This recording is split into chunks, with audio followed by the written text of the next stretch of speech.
Hi there, this is Datila, and welcome to TNAIW Go Power Rankings show. As always, I'm joined by Burt Maclin, no relation to Steve Maclin. How's it going, everybody? So, Burt, who are you expecting to see on this week's Power Rankings? I'm going forward, just like this week. I don't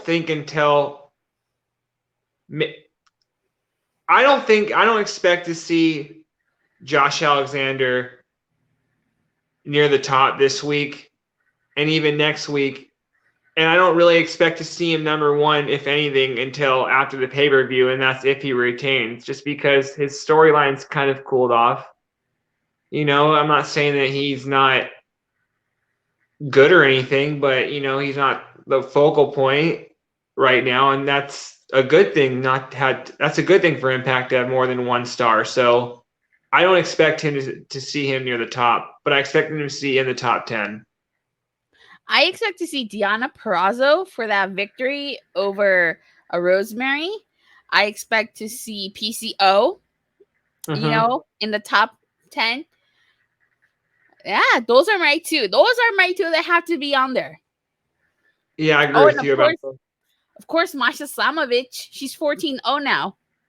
Yeah, she's on a roll. Yeah. So I as we get closer to Emergence, when next week being the go home show, it's going to be interesting to see where everybody is before Emergence and where everybody winds up after Emergence. Yeah, definitely. This is basically the next week is the season finale, and then Emergence, and with the next week's show being the season premiere. So I look to see a lot of things change with these next two shows to start us off, with next week. So I think the top 10 is going to be a lot different next week compared to this week's. I do agree with you on that. But before we get into this week's Power Rankings, Burt, how do you join the Power Rankings? It's really simple. All you have to do is just hit me up on Twitter at Burt Maclin 11 and just shoot me a little message why you want to join the Power Rankings, and we'll get you in there. It's just looking for Impact fans that have time to shoot off a quick top 10 every week. Well, with that being said, let's play the Power Rankings.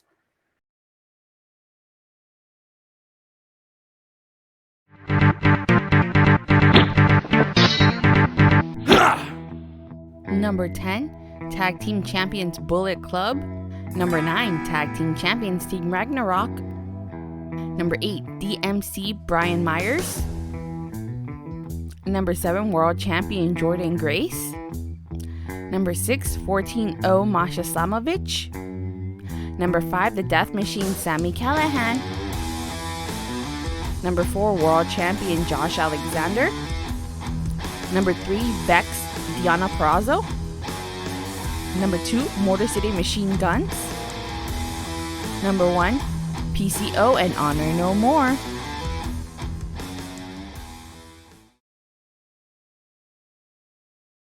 Wow, I have to say, I'm not surprised PCO is number 1. I mean, after that match that he had with Doc Gallows, come on now. How can Homeboy not be number 1? That was a fight. That was such a battle. Yeah, they totally deserve it. I think PCO went out there and got Honor No More the number 1 spot this week. Yeah. Well, he's still part of Honor No More because, again, they're throwing another hint that they're going to kick PCO out. I think that Masha Slamovich, like you said, continues. She's number 6 this week. She continues to rise up the rankings. I expect her to just, until she gets her title shot, we might see her reach as high as number 1. She's trending that way.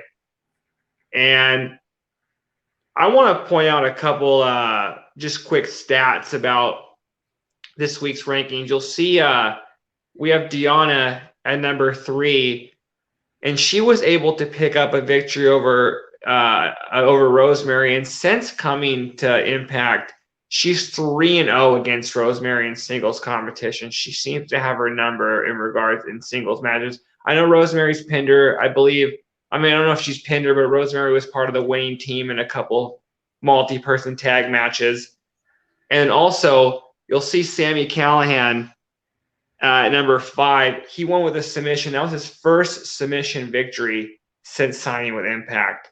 and I knew when I saw it, I was like, Sami Callihan just submit somebody. I don't think I've seen that since he's been here. So just a little quick stats. Quick fact. Those are some interesting stats, and I actually didn't know that. I really didn't know that. So thanks for bringing that up. Yeah, no problem. You know what else we got? You and I have been talking about this. Well, I should say you've been talking about it. You've been mentioning this on this week's episode of Impact. We got our first hint of Josh Alexander and Eddie Edwards. They haven't interacted in a while, but here they were interacting. I think you're right, Bert. I think Eddie Edwards is Josh Alexander's next feud. And I know some people might not like that. Some people might want a bigger opponent, but I just think that as soon as he joined Honor No More and then said why he joined, it was all pointing to this.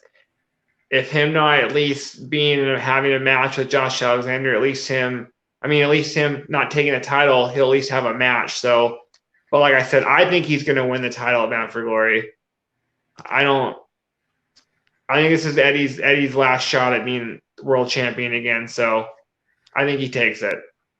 You do bring up a good point. After when Eddie Edwards turned heel, he gave an explanation as to why, and his explanation actually made a lot of sense.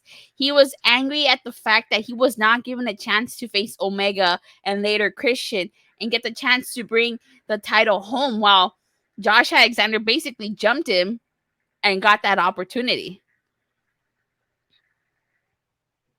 Yeah, and so Eddie's kind of had that, like, why wasn't it me? He's kind of that chip on his shoulder. So I personally, it's not so much that like I am the biggest fan of Eddie. I just a fan of the storyline, and I think it makes sense for Eddie to, like I said, if not at least, if not win the title, at least he's going to get this match. So, and I think it makes sense because he thinks, he said he was the one that carried the torch for Impact and he should have got the shot. So again, it makes sense to me. No, it makes sense to me too, and I think that's the next logical choice. We still have Turning Point before we get to Bound for Glory, so it's going to be interesting to see how we get to Josh versus Eddie for Bound for Glory. And for me, it's all about long-term, not just booking right now, booking a few steps down the road. And, if I could fancy book a little bit, I have Eddie taking the title off Josh. And then just because there's history between these two, I have Ace taking the title off Eddie. So I think, that's just me fancy booking a little bit, but, I'm just seeing, these people who have stories with each other and, how it could shape out. Yeah, definitely. I do agree, and I cannot wait. I honestly cannot wait. Like, I can understand why some people don't like Eddie Edwards being Josh's next opponent, but it totally makes sense storyline wise. The seeds are there. I don't see anybody else getting, unless they're going to bring in somebody else, like whether it's like a former Impact star or somebody, like a free agent. But I don't see anybody else. If it's going to be someone from inside Impact right now, it has to be Eddie, in my opinion. Yeah, and something, Honor No More has got to start winning gold, because always, like, I feel like it's gonna get redundant, or not redundant, but repetitive with them. It's just gonna be the same thing. They get, they haven't gotten gold, and it's like I feel like they need to start winning gold. Well, I think the first people to do that will be OGK. I see them winning the tag titles off the good. I see them winning. It makes me sad. I see them Honor No More winning that 10-man title tournament, and then tag match, and then them getting the tag team title shots, and then winning the belts. So I think they'll be the first to get the titles. Now, see, it's interesting because, like you said, OGK might win to take the tag titles off the Good Brothers. So then how do we get to the point where you kick PCO out? Do you think PCO cost them, like, the title match when they face the Good, well, not cost them, like, on purpose, but, like, they blame PCO for losing that? Or do you think we get to that point after, like, let's say OGK has a title run with the tag titles, but then they lose them and they blame PCO for that?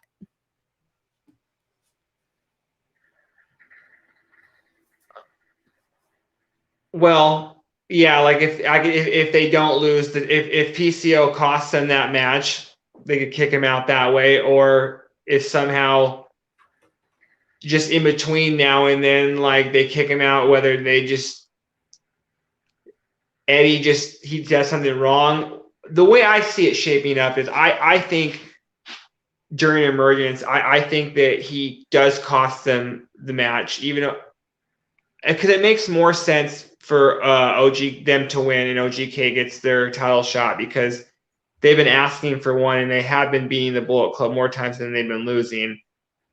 But on the other hand, if you're going to get PCO out, I would think it has to be with him costing them a big match somehow. So whether that's at Emergence or before then or after then, I'm really not too sure about that one. What do you think?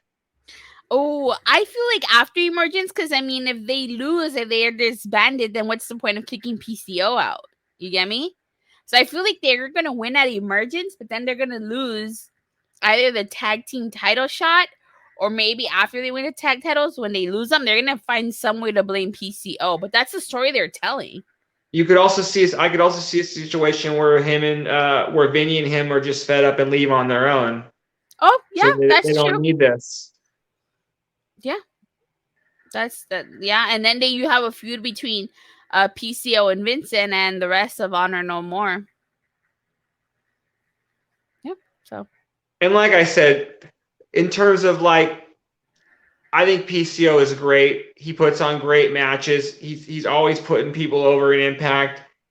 But in terms of like who I think, the hierarchy of who I think are stars in Honor No More, I like Kenny King. I think he's really, really good. And I think, and obviously I like Eddie Edwards. But in terms of the OGK, people know how I feel about them. Let's just say I think Maria is a star of that trio. Okay.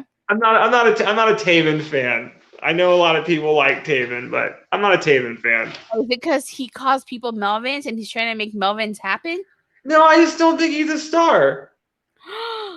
There's gonna be people throwing stuff on the screen at you right now. Well, I'm sorry. I will take that back and say he's awesome. He's the best. Give him all the titles. All right. Well, we do have some stats here. So, Josh Alexander has been in the rankings 21 weeks in a row. That so doesn't surprise me. That's insane. Like that's basically that's over 5 months. So for 5 months he's basically been, like I said, the guy in the company. So to see him cool down a little bit, but he's still on there, it is something.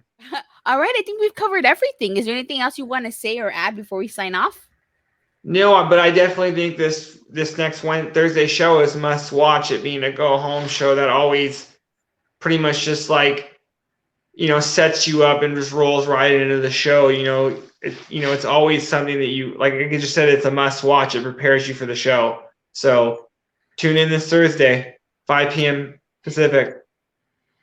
That's 8 p.m. Eastern, 7 p.m. Central. Yes. And then 6 Mountain. I think that's one of the other ones. Oh, 6 Mountain. 6 Mountain. Mountain yes. Time, yeah. Hitting all the time zones just in case. Yeah. All right, guys. Well, we just want to thank you guys all so much for watching.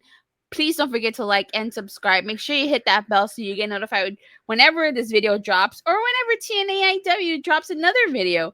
Since it is Power Month, may the power protect each and every one of you. And we'll see you guys all next time. Bye. Bye.